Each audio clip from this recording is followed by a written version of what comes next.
mga idol,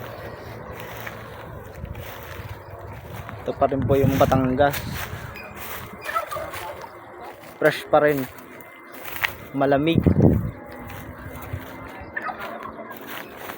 marami pa rin siyang mga puno po, hanggang doon po yan, mga idol. Napakasarap dito magtanim ng kalabasa, lalo po nag-uulan. Meron pa rin nga palang mga ampalaya, ampalayang ligaw. Napakasarap po nito sa munggo mga idol, di ba?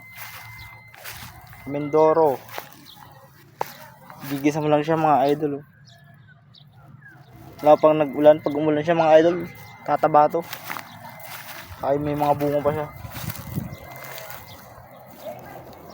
So, may mga kambing pa rin silang alaga dito mga idol. Yun po. Ito po, malaking lote po to. Isa lang may-ari nito. Wala po sa nyug na yan. Hanggang dito. Tapos pababa. Hindi ko lang alam kung ilang hektar yan mga idol. Napakaganda ng view dito.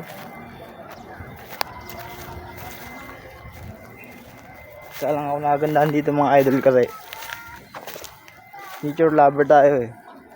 Laki tayo sa bundok, sa gubat. Ganda ng video.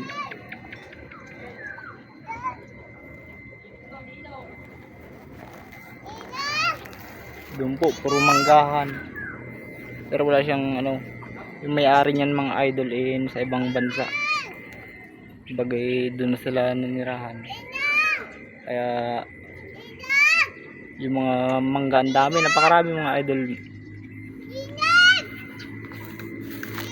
Mangga, nyug. Wala nang babawal niya pag nangwa ka. Thank you po.